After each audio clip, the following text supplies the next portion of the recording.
अस्सलामुअलैकुम, welcome to my channel food Patari. आज जो रेसिपी लाई हूँ वो आप सबको पसंद आएगी। आज की रेसिपी है किंग ऑफ वेजिटेबल, आलू की। स्नैक्स में सबसे ज़्यादा इस्तेमाल होने वाली सब्ज़ी, लेकिन आज हम इससे स्नैक्स नहीं बनाएंगे बल्कि सालन बनाएंगे। आलू का ग्रेवी वाला सालन, जिसे बनाना बहुत ही आसान और जायके में बहुत ही मज़ेदार। आज मैं आलू की ग्रेवी वाले सालन की वो रेसिपी आपको बताऊंगी कि आप चिकन और मटन भूल जाएंगे। आपने सीखनी है तो चलें मैं शुरू करती हूँ। बिस्मिल्लाहिर्रहमानिर्रहीम। आलू का सालन बनाने के लिए मैंने आधा किलो आलू लिए हैं और उन्हें छील लिया। और अब मैं बताती हूँ कि आपने इसकी कटिंग कैसी करनी है। ना तो आपने बहुत छोटी छोटी करनी है और ना ही बहुत बड़ी।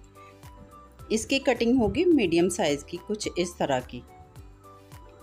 आलूओं को छीलने और काटने के बाद आपने पानी में रख देना है ताकि ये काले ना हो। सालन बनाने का दूसरा स्टेप ये है कि मैंने 1.5 कप दही लिया और उसमें हाफ़ टी स्पून नमक शामिल कर लिया और हल्दी शामिल की है 1/4 टीस्पून।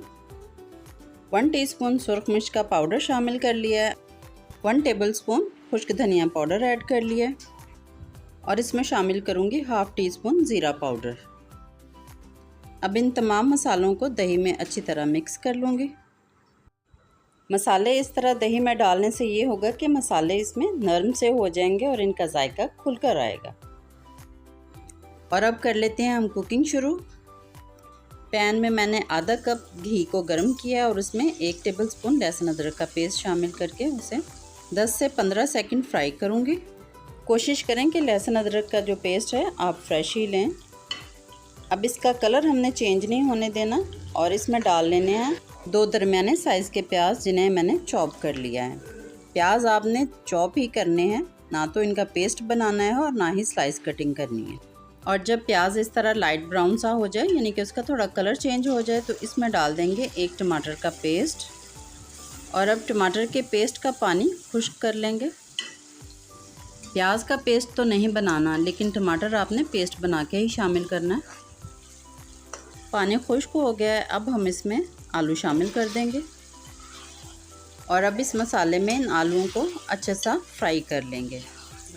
आलूओं को इस तरह फ्राई करने से आलू ऊपर से अच्छे से क्रिस्पी हो जाएंगे। यहाँ ये बात नोट कर लें कि जब मैं फ्राई करना कहती हूँ तो आपने अच्छे से फ्राई ही करना है, फट से अगले स्टेप पे नहीं जाना। अब इसमें हम वो दही शामिल कर देंगे जिसे हमने मसाले डालकर तैयार किया था। सारे का सारा दही इसमें शामिल करेंगे। जब आप इसमें दही डालें तो फ्लेम को थोड़ा स्लो कर लें। दही को अच्छी तरह आलूओं में मिक्स कर दें। अब हम दही का पानी भी खुश्क करेंगे और मसालों को भी भूनेंगे। खाना आप कोई सा भी बनाएं, जब तक आप दिल से और चाव से नहीं बनाएंगे, प्यार से नहीं बनाएंगे, मज़े वाली बात नहीं बनेगी। अब आप फ्लेम को मीडियम कर लें। दही का पानी तो खुश्क हो गया है, लेकिन अभी हमने मसालों को खूब अच्छी तरह भूनना है। मैंने तो अच्छे से भून लिया और अब इसमें डालूंगी 1 गिलास पानी का, ताकि आलू हमारे अच्छे से नरम हो जाए। अब हम इसे कवर करके 8 से 10 मिनट पकने के लिए रख देंगे। किस किस ने सोच लिया है कि वो ये रेसिपी ट्राई करेगा। मेरी तरफ से आलू की ये ग्रेवी बिल्कुल तैयार है। आप अगर चाहें तो इसे थोड़ा रनी बना लें और चाहें तो इसे थोड़ा थिक कर लें। देखें कैसे ज़बरदस्त दानेदार सी ग्रेवी तैयार हुई है। अब बारी है इसके फाइनल टच की। मैं इसमें डालूंगी हाफ़ टी स्पून खुश्क मेथी और साथ ही डालूंगी 1 मुट्ठी सब्ज़ धनिया। मेथी नहीं है तो चलेगा, लेकिन सब्ज़ धनिया के बगैर आपने ये रेसिपी ट्राई नहीं करनी। सब्ज़ धनिया आपने ज़रूर डालना है। अब इन्हें हल्का हल्का इसमें मिक्स करेंगे और 2 मिनट के लिए दम पे रख देंगे।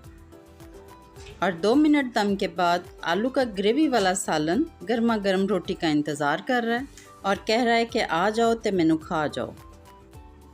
कम से कम बजट में इतना मज़ेदार आलू का सालन खुद भी खाएं और मेहमानों की सेवा भी इसी से करें। मेरी ये रेसिपी आपको पसंद आई है तो वीडियो को लाइक करें, चैनल को सब्सक्राइब करें और जब रेसिपी ट्राई करें तो मुझे कमेंट करके बताइएगा कि आपका सालन कैसा बना है। मुझे आपके कमेंट का इंतज़ार रहेगा।